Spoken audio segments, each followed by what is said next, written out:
These two go head-to-head, so it's been quite a while, my friends. Bans are already over. It's Gragas, Senna, Fiora, Zeri, Lucian, and Kalista all banned away. And who is that? It is Ezreal, locked in immediately yet again, but answered by Tom and Jerry here in the bot lane for C9. Yeah, this is exciting. We saw a couple Twitch bans the other day, and then, of course, Twitch did come out in the last game. Wasn't a loss, but I do think it is a really, really strong scaling duo. Obviously, the submarine combos that you can pull off are really strong. I also really love Shen as a pairing, and I think Shen is kind of undervalued in this meta currently. Has some pretty strong matchups, works really well with this, so it'd be interesting to see if Fudge is willing to bring something like that out. Yeah, I think last game you saw why it's such a deadly pairing, even though it ended up losing that game. They found a ton of pickoffs just off the back of having that Twitch, and I think in terms of composition, they had a ton of damage in that. You can also just work with him with frontline. It doesn't have to be like, everyone go in and kill with Twitch. You can also just actually peel for him. You can play control mages with him. He is more versatile than just like a pick champion or something. Absolutely. It's going to be interesting though. You know, I was going to say if Karma did actually get rid out, of course we saw the Sona Ezreal combo. Sona I think is much better of a scaling champion than the Karma, but is a lot weaker as far as the actual laning phase. Now though, with the LeBlanc being grabbed up here for Bjergsen, you are expecting Karma to get banned out in the second phase of bans here for Cloud9. Love the zillion hovers here from Jensen. I was about to say, it's such a funny rivalry as well because Jensen loves it, or seems to enjoy playing into the rivalry more than Bjergsen, who's just like stone-faced, doesn't acknowledge any narrative. He's like, no, PoE and I don't have a rivalry. No, Jensen and I don't have a rivalry. It's so funny seeing the two sides of it. They're just another man. Yeah. First half of our draft is locked in. It's Wukong yet again. Been seeing a ton of this champion in the jungle recently, going up against Blaber, who is also incredibly powerful in the current state of the game. Really good at being one of those frontliners, being one of those engagers, and getting your team off to maybe some playmaking in a world where playmaking's harder in the early game. Well, and one of the things I think is really interesting to kind of consider is everyone talks about how much stronger champions, how much stronger the towers are. So I think that champions that can actually enable tower dives in this meta become stronger as a consequence, right? Vladimir is one of the things you can actually immune tower shots with the pool. Vladimir can turn them off. Champions like Zillion can have the revives. Ways to actually pull off tower dives in a meta that are more difficult does become really, really valuable. And Blaber is an aggressive player, so I'm excited to see if he can actually enable some of that early action and pull off some of the dives that we have been seeing a lot less of on 12-10 and later.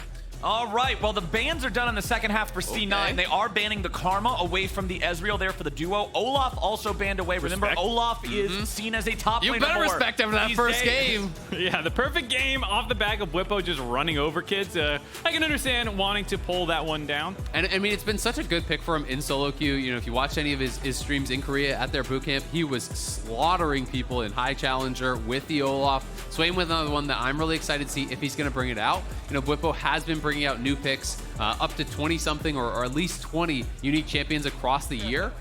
Both the first 2 days were new champs for him. It won't be a new one, you know, just yet, but we'll see if he has something interesting to kind of answer the GP with. Like, Kayle is actually a pretty good matchup if you wanted to bring out a new champion that does scale well into this. But Kayle is banned. Oh, excuse me, I missed that. Kayle is banned, but also you've seen the mid-jungle combination of LeBlanc, Wukong. I'm surprised to blind your top laner for C9 here instead of just taking Jensen for your mid laner so you can do the counter pick for your top laner later. It's a little surprising to me. I think that they were maybe thinking the GP was going to get taken away, right? And so I think if you're doing it as a takeaway, but it's going to be Swain. So Swain, almost guaranteed this is going to be top lane as an answer. Another range champion that does actually work fairly well into GP. People generally like a lot of the range champions just because the interactions with barrels are much more favorable for range champions. So much of playing top Swain, though, is about can you actually connect with your E, right? Yeah. Because if you are not connecting with that E, if you throw out the E and they move forward into you to trade, it connects with the range minions. Now you really only have your Q to actually play around. And the cooldown's not low enough. Exactly. And GP can start to go a little bit more aggressive there in those situations. It's also pretty easy to itemize, you know, early Hex Drink or something like that for Fudge because it is double AP soul laners. So it's going to be really interesting to see how that top lane matchup goes. You look unhappy about the Corki, but I do think there's a lot of ability for there to be action on the TL side. And I'm going to look at this from the lens that you have a TL squad that wants to push the pace of the game and has the tools to do so against a scaling champion in mid lane, which can be exploited, right? You've got LeBlanc, Bard, and Wukong. Like, they want to make stuff happen. They want to, and the other team is going to try and make that not happen. I'm with Captain Flowers with the sad face, man. GP, Corki, Twitch, Yuumi a little bit more aggressive with the Volibear, but it's kind of 3 scaling lanes, and I guess Volibear is going to be trying to act more as a bridge champion to negate any Wukong aggression and make sure that you're there to stop your game from turning, like you said, because TL want to turn up the pace of the game. And I mean, you can really, even though there's not great gank setup, obviously, for the Volibear. Alrighty, here it is. TL, C9, Bjergsen, and Jensen back head-to-head on Summoner's Rift. Cloud9 with that Volibear for some playmaking early. Bjergsen on a LeBlanc. You always want to see what he's going to pull out here on something like this, too. I mean, this is one of his kind of iconic champions. You know, when you think of Bjergsen in the early days dominating in the league, it was on a lot of these aggressive champions. LeBlanc is one of them that he was really well known for. I do like the move from Destiny, just going up towards topside, expecting that Swain will be hovering in that area. Even just getting mana flow proc plus a little bit of Spell Thieves gold is always going to be nice. Got some loud chants in the audience right now, going back and forth a little bit. C9 at least sounds like it's winning to me. Yeah, C9 needs that. They're 0-2 right now. They do not want to start off this opening week. Subs or not, whatever. Your record's your record. You don't want to be 0-3 starting off Summer Split here, but going up against a Team Liquid that's been looking ferocious, it's a tall order. I think, one, obviously the individual rivalry between Jensen and Bjergsen. Jensen wants to win. Two, you don't want to go 0-3.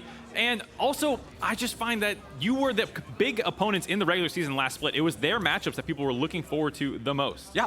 Look at that right there. A couple of the little health shrines there, hot cocos, dropped by CoreJJ. The W start is something that we used to see a fair bit with Bard when it was back in the meta. And this is actually a pretty big deal. Each of them heals at full kind of charge for about 70 or 80. So it is an additional potion, essentially, that he's given for Bjergsen. Yeah. That will allow Bjergsen to try to trade more aggressively, use that to try to win out in the lane. Bwipo here with the Q start. So most people do go E start these days on Swain top, but he's going for a little bit more of the aggressive option. You know, he's trying to push very heavily. You can see may feel that he's going to get kind of whittled down. So starting Q, if you want to get the shove, makes a lot of sense. Non-stop auto attack, try to push, and probably go for a quick reset here afterwards. Plus, starting with Corrupting Potion plus Cookie's Mastery together means he's going to have a lot of recovery for that aggressive trading, being able to recover the resources that he loses by spamming the abilities and whatnot. Plus, top to bot, or bot to top, excuse me, top clear for the junglers. You can see that Santorin will be coming up there to support him. So if you're just trying to shove, harass the GP in, you're going to be getting some backup in your pocket in a minute here. Well, the thing to worry about is what you were pointing out earlier, Isaac. Even though Gangplank doesn't have a lot of setup for a great gank, Swain doesn't have a lot of ways out. And Volibear is an awesome early jungler. Santorin's ready to go here as Bjergsen flashes away, and Jensen lets him know. Bjergsen trying to flash past the minions there. I'm not sure if that was a prediction on a reactive flash from Jensen, but it was pretty off target there. It looked like it was over to the left. You know, trying to flash beyond, land the chain. If he lands that, you know, Jensen at the very least would have had the Valve flash. But now Blaber here just covering the push. Yep. A nice start here for Jensen as he's going to be able to get a quick reset. And I would be surprised if he goes, you know, just kind of a more defensive build, right? He can just go towards Hex Drinker, you know, Tier, Cull, that sort of a style, and really just look to farm it out. Yeah, back the last time we saw Corki in spring, when him and Victor were taking over everything, Corki's ability to build Hex Drinker into AP matchups is one of the big strengths of him during that laning phase to transition into that late game abomination of rocket spam, and it's just so damn good. Well, and there was also that period of time where there was a debate about which you should be going. A lot of people were going for the shield bow build. I know Bjergsen tended to build that more often. There's been a lot of debate about that recently. Yeah, and I think for the most part, people have landed more on the first strike poke build that you see kind of taking over, and you saw already earlier against Jensen. Hydra, all that good stuff. Yeah. Jensen got exploded by that earlier in game one, so he knows, like, okay, that's some BS. It's living rent free right now. It's in his head. Yeah. Fudge here pushing up. Blaber is behind him. And remember, Bwipo has no flash. They're going to look for him. Okay, Bwipo ghosting away. He gets hit by Volibear Lightning. He gets hit by one barrel, but overall, he's all right. Blaber's just going to help shove this wave up underneath the turret. There is plenty of minions here for Bwipo to be able to pick up. He has already teleported back into the lane. Fudge has not used his CP yet, so he'll stick around, make sure this wave gets shoved up, expend whatever health and mana he can, and then he'll be able to rejoin back up here after he shoves. And that's why Blaber resetting the wave was actually really important, right? Because Bwipo did what I said. You know, he started Q, he pushed in very hard, spends all the resources, and then he actually TP'd immediately back to try to lock the GP in lane with an additional buy. And when you go for that, you really need your jungler to come topside to help reset the wave. He does do so. And that's going to allow him to kind of get out of that situation. They would be locked in with the item disadvantage. Has enough gold for the Sheen and boots. Going to be feeling really good about that reset. things looking pretty good so far. So where do we want to see our junglers looking at here, or do you feel like it's just going to be another one of those really slow, like slow burn early games before we get fights only at objectives later on? Well, TL definitely want to pick the pace of the game up, and I think you saw that with the mid-lane attempt. It just didn't go well. I think LeBlanc has the easiest setup if you can do that. Without the flash, it's going to be more difficult, and Santorin will have to adapt or start working with CoreJJ to try and get on the map and make things happen, because that is Bard's big strength, is not just sitting here and trying to poke a rat in lane. Ooh, CoreJJ going on a magical journey through the wall. Beautiful stun there, making sure that they get the maximum amount of damage on the King. Yeah, Destiny trying to actually attach the King there to heal him, but that allows CoreJJ to land the binding stun, had the timing on it, really well played by Core. And I agree, Mark, you know, from my mind, he should be linking up with CoreJJ, Santorin and Core, moving around the map, looking to attack, and they're going to try to set up a dive here. TL looking for it. King tries to get away. There comes some Bard CC yet again, but it ain't enough. They don't get the stun, so King gets out. Here comes and Blaber and Jensen. Cloud9 is sending the cavalry. TL wants to get out. They get back past their own minion wave.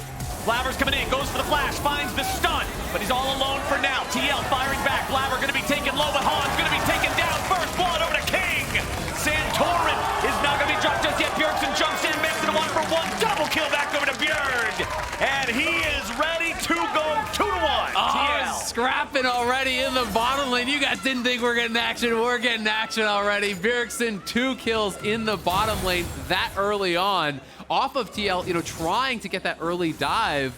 C9 thought they could have the turnaround, just were barely able to get out, you know, utilizing GP's ult for the slow, escaping out, and then looking for that re-engage, but Bjergsen on the roam really punishing them. I think this was a great, like you said already, the double stun here that comes in as he tries to link up with the rat, gets that, and forces out a lot of the defensive summoners early on. So even though they don't get these follow-up kills when they eventually portal in over the wall with Santorin, they are still putting King so far in the back foot that when they try to re-engage much later on in the play, they're end up going to get exploded by Bjergsen because there's no more summoners available. That GP ult was actually so good from Fudge. You know, that really did make the difference. The slow on all 3 TL members allowed King to stay alive. Then Blaber arrives looking for this re-engage, but it's all about Bjergsen trailing the play here. Jensen does come in, but you see these low health bars at the top of your screen there. Blaber and King. Bjergsen goes straight in, distortion, ultimate distortion, follows up again, AoEing both of them down, 2 early kills, gets the Sork boots, he's ready to go. And it's huge to be on Bjergsen. Not just like, oh, Bjergsen the name, but LeBlanc in this game, having the agency to go and explode people in this game, move around the map and spread it up to the top side and the bot side, where you're probably going to have priority for most of this early game. I mean, it's the situation with assassins in general, but I feel like even more in the current state of the game, playing an assassin on curve with everybody else versus being accelerated is so much different, because it's all about that 100-0 one-shot. It absolutely is, right? And MR was added as a scaling stat. You know, the MR base stats, you know, weren't really ramped up, so it does help a lot to be ahead of the curve of the game there, get that spell pen in early, and really try to snowball this game. And instant respect, Hex Drinkers picked up by both solo laners on C9 side. They're like, all right, that's a strong LeBlanc. It is double AP solo lanes. Anyways, in general, it's good. You would have done it first item anyways, but it's especially more imperative now. It feels like, okay, well, the LeBlanc sped, we need these. For sure. It's always funny, but I just think it's a great buy. MR is going to be hyper effective against this team. You have Bard, magic damage. LeBlanc, pure magic damage. Swain, pure magic damage. Ezreal, a fair bit of magic damage mixed in as well. So I do think it's super, super effective, and I think we're going to see a lot of MR this game. I'm expecting Blaber, you know, to get a Force of Nature relatively early on as well. I wouldn't be surprised to see King moving towards a Hex Drinker, but maybe he doesn't feel like he can make that pit stop. It would have to probably be later on if he's worried about slowing down his item build. I definitely think as Twitch, you want to be more focused on getting your items for damage right out the gate. Especially it wouldn't be at first. It would be like after 2 items or 3. Especially with the Yuumi, whose job is mostly to be attached to you for submarines and stuff like that, that you will have heals coming in, barriers, exhausts, the summoner heal as well, that you should not be getting exploded if you're playing well. And stopping your damage to account for me not playing well is not a good use of gold. Yeah, absolutely. I mean, it's just going to be, can he think he can kind of survive against the potential dive, right? Because it is very scary. Set up from Bard, Wukong, LeBlanc, Swain, everyone coming in over top. And I do think that the Yuumi has multiple uses in this game. You know, obviously early mid-game, you're going to be sitting with the Twitch. You're going to be looking potentially for these assassinations. But I think in the later stages, when Corki's on like 3 items, you just sit on him. You just sit on Corki, and you give Corki that safety. But TL moving 4 down, you can see Bjergsen moving down here, is going to be spotted by that ward. Blaber's in the area. But they're going to drop the Herald, and they're just going to take it right in the face of C9. Jensen on the roam, but he could be caught out Destiny fires off the ulti. CoreJJ just gets exploded. It's the ulti from Fudge that gets the kill credit. So TL forcing a little bit too hard down there to try to get that turret, be able to use the Herald to secure the entire thing. They'll only get the 2 plates, and C9 takes the kill. Really nice punish by Destiny there. The triple lockup with the Yuumi ult, allowing the GP damage on top. They're not done yet. Hans gets back. Is he back enough? The poison! The bear is there! And Blaber makes it a 3-2 game. Blaber hops the wall and slams down on top of Hans, turning it a 2-for-0 in the bot lane, evening out the gold advantage as well with this scaling team comp. Yeah, the kill was nice for Blaber, but how much better would it have been if he just Goomba stomped him? Not getting him with the ulti. You don't like the Q kill? Yeah, I mean, it's like, oh, is it even, who even cares about the kill? I thought it was going to be the airy damage finishing him off, actually, from the Yuumi. It was a little bit disappointing. Had to have Blaber come in. The least emphatic kill. Yeah, the airy, the little water dragon just tickling you. I thought it was a squirrel. I don't know what it is. I'm pretty sure it's a squirrel, man. It's got like ears. I love the expectations being shut down. No big explosion. Dragons don't have ears? No, dude. Dragons don't have ears. They have horns. They got ear holes. It's like, they still have ears. That's not. I mean, like big, floofy, puffy ears. I don't think We're gonna any move reptile past. No, we ain't doing this anymore. I apologize. This never should have come up in the first place. Let's get back to the game. We got a minute and a half until Drake number 2 spawns. The Rift Herald already been taken a while ago, so he ain't going to be up and available for anybody to be working with here anytime soon. Bottom lane tier 1 turret. Very, very, very, very, very, very low HP. TL would love to be able to finish this one off. And they're going to have 2.5 more minutes with plates still there. Bjergsen going aggro on Jensen, getting some of them trades in there, but you can see the power of the MR from the Hex Drinker. And thank you so much for highlighting Blade of the Ruined King done for Twitch. Makes him much scary. Yeah, absolutely. I was talking a lot about the builds, Twitch builds with Freak, while we were watching the previous game. And the kind of highest win rate by quite a bit is actually, Blade of Ruined King straight into the Hurricane, and delaying the Mythic towards 3rd. It is a really, really powerful spike. Blade of the Ruined King has always been the kind of like dueling item classic, back to when it was an active item, but the same does remain true. It slows down your 3rd item spike a lot because IE is massive for Twitch, and we saw that kind of come to bite Twitch in the butt last game, but it does make your early and mid game very, very strong. And when you need to accelerate things a little bit, when you want to try to contest these guys like Team Liquid who are trying to make moves, sometimes that earlier power spike is worth its weight in gold. And now up top side, Bwipo and Fudge. Let's check in on how things are going up here. It's Fudge with a very slight farm advantage.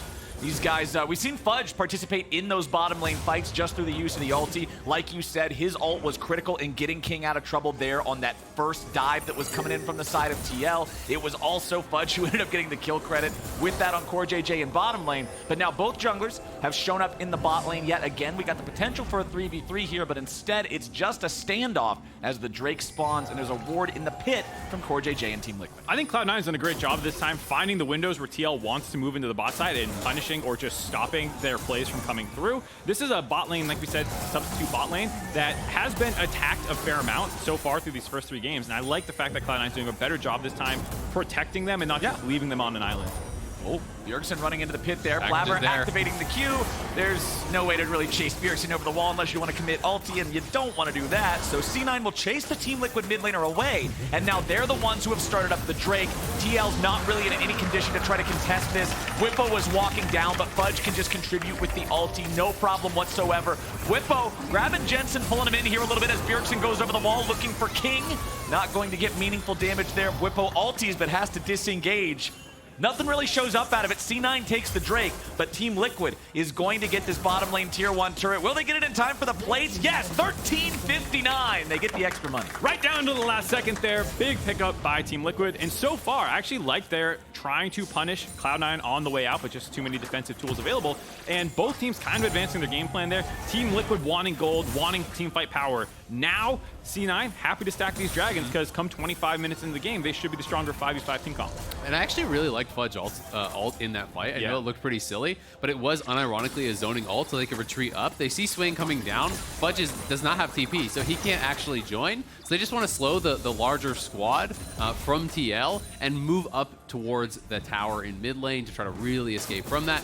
Something I always like to check in on is the stacks, soul stacks there for Bwipo. Has gotten 12. He was only actually 5 in the 1v1 against Fudge, so Fudge has done a really good job of avoiding it through the first 12 or so minutes of the game. on that roam down, did pick up a couple stacks with the W and the E connecting onto Jensen. But it's actually a pretty big deal, especially when you are going, lane injuries first. You're not building any HP.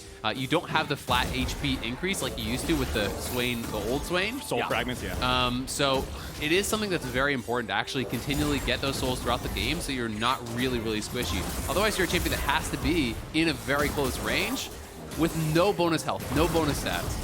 Well, Team Liquid, having lost both of the early Drakes, will, however, secure themselves both of the early Heralds. Remember that Herald #1 was used there in the bottom lane. They tried to force the entire turret. It ended up getting punished with the death from CoreJJ that they got for Fudge's ulti. Let's see how they use this second one here, 15 minutes. Going back to what you were talking about last game, Mark, you say you like to see it used on the Tier 1 turrets if they're still up. Well, they're still standing. Still standing. There's some attention to Fudge here, but this is one of the reasons the double AP soul lane's frustrating, because when you put your LeBlanc into this side lane, if it had been an AD matchup, you might not have as much MR stacked up.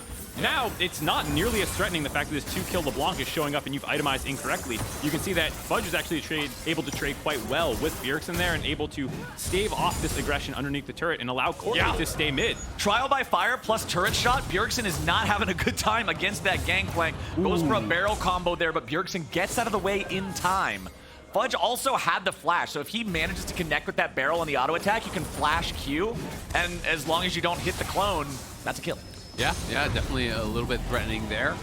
It is in a really good spot. Fudge kind of withstanding the early laning there from Swain. Swain does not have as good scaling after the nerfs. And Swain was really, really popular in solo queue on 12.10. I think the nerfs came through in 12.11, or it was the micro patch, I can't quite remember, that hit a lot of his scaling, right? So he's not as powerful towards the later stages of the game as he had been initially, but still can be an absolute beast in the team fights. There is the potential, though, that there's an overwhelming amount of damage on Cloud9. Like, there's a lot of damage potential on their team, and if you can keep the Swain at arm's length with things like the GP slows, the Yuumi ultimate, and so on, then Swain becomes very, very squishy. You've got to stay on top of people with that ultimate to really be able to keep the drain going, and that's why I'm expecting him to go Rylai second. And to be fair as well, it's not really on the Swain to find the good team fight setup. You're hoping for CoreJJ to set you up so you can go flying in there, or Santorin to get a huge ultimate, or Bjergsen with a flank. Like, the Swain is follow-up, so he needs someone to land this engage, which puts more pressure on CoreJJ, and as well as the C9 guys for, like you were saying, Fudge and Destiny to keep people off their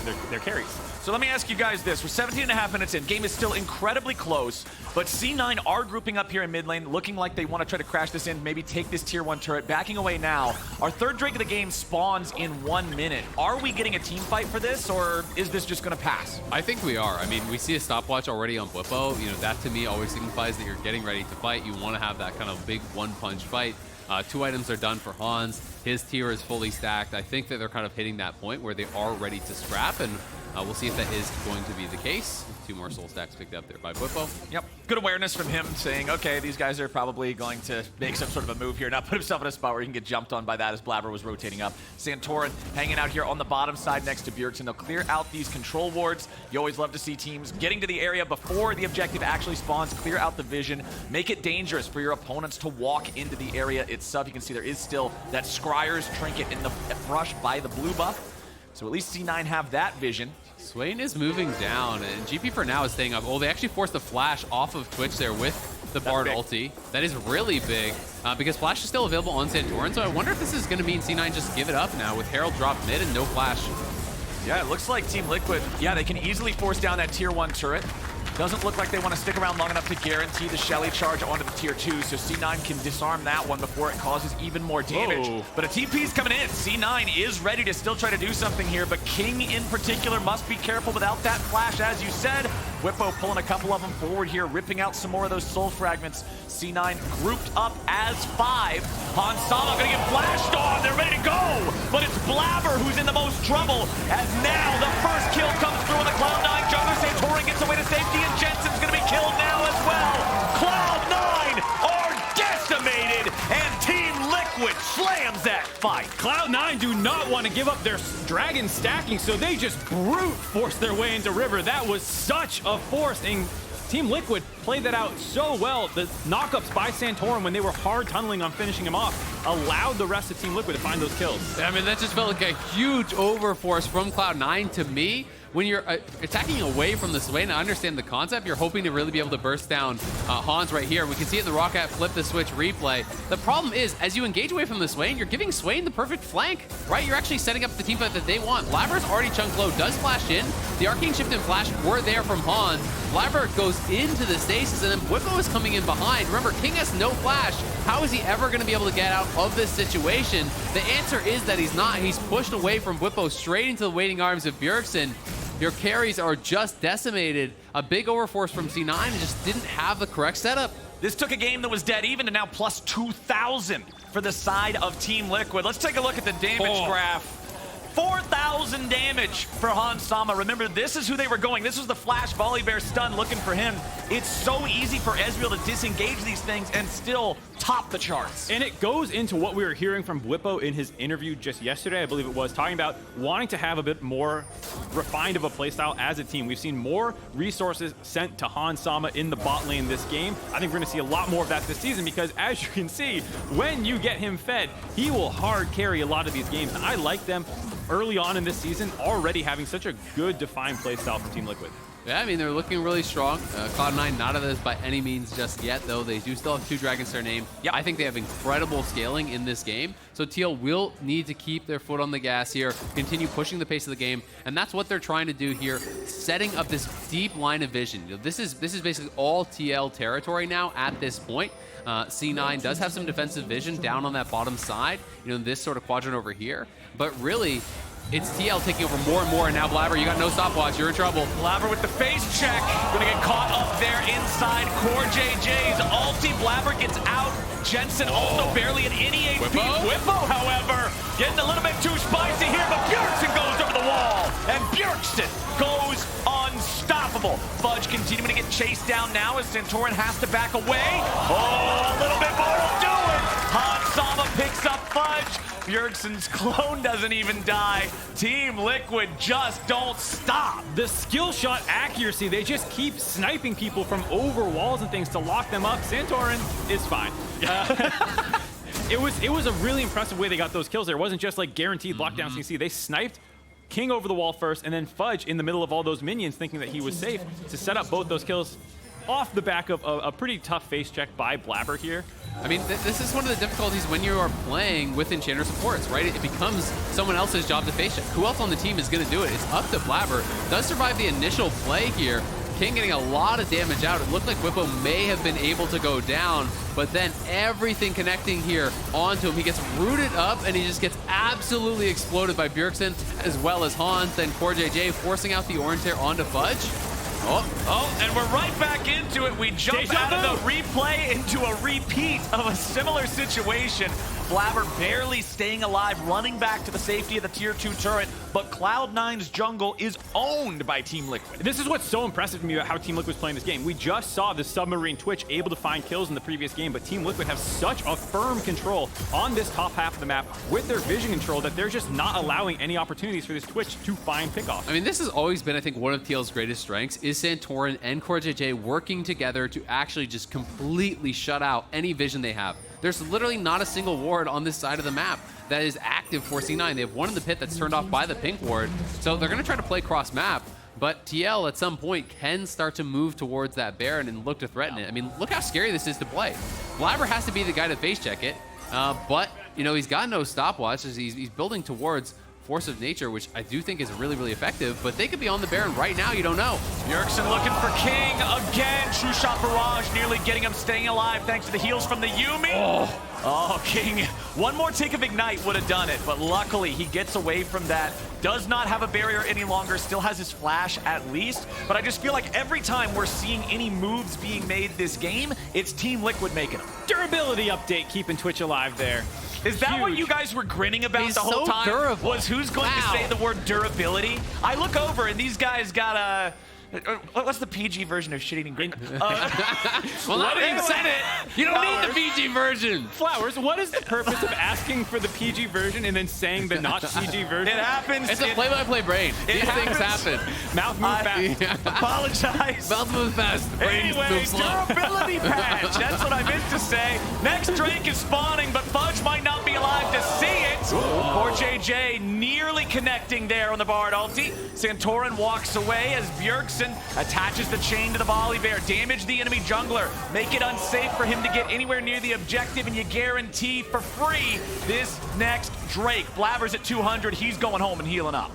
I mean, even despite the bit of an overstep there by Santorin, you can feel almost how far Cloud9 is behind because they couldn't punish it in any way. The fact that Santorin's running away on almost no health. All they can do is kind of split the map right now. That's how they've gotten their turrets, is basically avoiding TL because they cannot contest them head-to-head at all. Yep, and I do think that they're doing that fairly well because TL is making it pretty choreographed which side of the map they're trying to play towards. Yep. First, they had everything shut out up towards the Baron, then clearly they were trying to play towards the Dragon, so they cut out that side of the map. And C9 just say, all right, if you're there, we're going elsewhere. When they were playing towards the Baron side, Fudge went bot, took the tier 1. When they're playing towards the Dragon side, Jensen goes top, takes the tier 1, right? So Cloud9 still getting their gold. The FTX gold advantage has not really extended massively more than what we had seen a few minutes ago. It's still sitting there around 3K. It is a solid advantage, but with the scaling, I think, in the favor of Cloud9, they are going to have their opportunities. To me, what's more concerning is just the game state and how they've dominated the Vision game, because I'm unsure how they're going to really wrest control of that back. Well, Cloud9 have made it further away from their own territory, from their own base right now to establish some vision. You can see Jensen has the package. Even if you're behind, that does afford you more ability to sort of flex those muscles and make your opponents back up out of respect. Strap a rumble to Corki's butt. It's pretty strong. Exactly. It makes it work, but the problem is that will time out pretty soon. And then what's the play here for Cloud9? And that's why I like Azael's point about the game state. The rumble with Oh, Corki. I thought I was going to say rumble. That wasn't a good point. No, Okay. I was saying game state just because while the gold lead has stayed roughly the same, it's happened that way because C9 has sacked their win con of the stacking dragons. It's because when they have these windows, TL respects the Corki butt package, and Bro. That's one way to put it.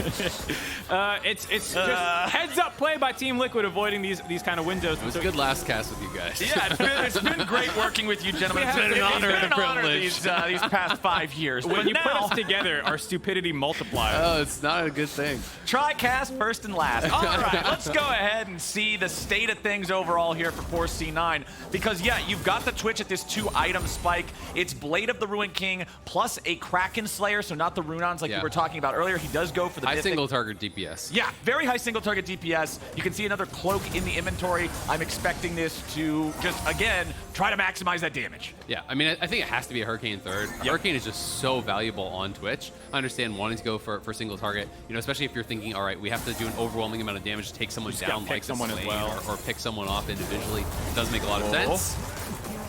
Well, Blaber has to ult defensively. That always feels good for TL because now they know some of that threat that could move towards the back line is nowhere to be found. Oh, that Jensen got caught mid-Falcon. Santorin's ready to go here with the spin. Corki is grounded. That ain't Top Gun. Cloud9 trying to get their AD carry away now, but Bwipo continues the chase. The rat goes splat. And just like that, Bjergsen is gone like it's too dead. Team Liquid's going to Baron. CoreJJ with the ulti, connecting on multiple people there. Gets TL everything they need to go for the Baron here. Blaber's still alive, but no flash, no ult, no hope of getting into this pit. We'll see if they want to just try to completely commit to it, but there's just no way in. You're just delivering Vladimir a la carte if you walk into that. Santorin's got the smite ready to go. Blaber's hanging out. Not really going to get a whole lot out of this one, I would assume. Baron is gone. Team Liquid's got the objective. 2 chains. Fudge wants to get away.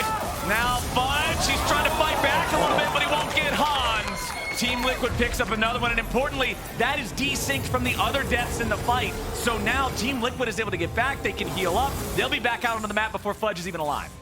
Team Liquid going to get a clean reset. No one ends up dropping there.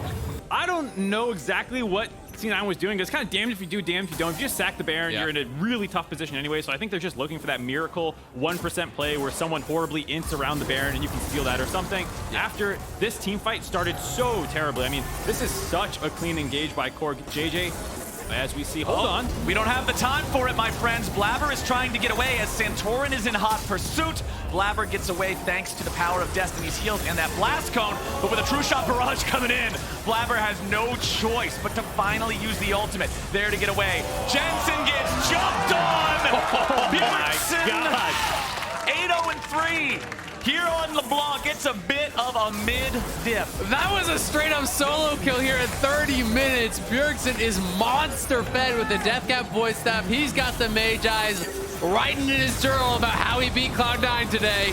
This one is pretty done, my friends. Nexus turrets, only one remains. Cloud9 trying to scramble, trying to defend. You got 20 seconds before that Corki is back online, and Team Liquid is not stopping anytime soon. They finally clear out that cannon minion, keeping that remaining Nexus turret alive at about 50% HP, but you've still got 10 more seconds that you got to defend without your Corki ready to go. Blaber trying to see if there's any sort of an angle. What is going to be the right time to try to stand and fight? It ain't now! He's already gone! And King will be next in line. Bjergsen goes legendary, and the rest of Cloud9 goes back to the fountain one way or the other. Jensen dropped one last time, and Team Liquid makes it look easy. Team Liquid off to a boiling hot start, 3-0 in summer split. They look head and shoulders above the pack right now. The only other team contesting them is once again EG.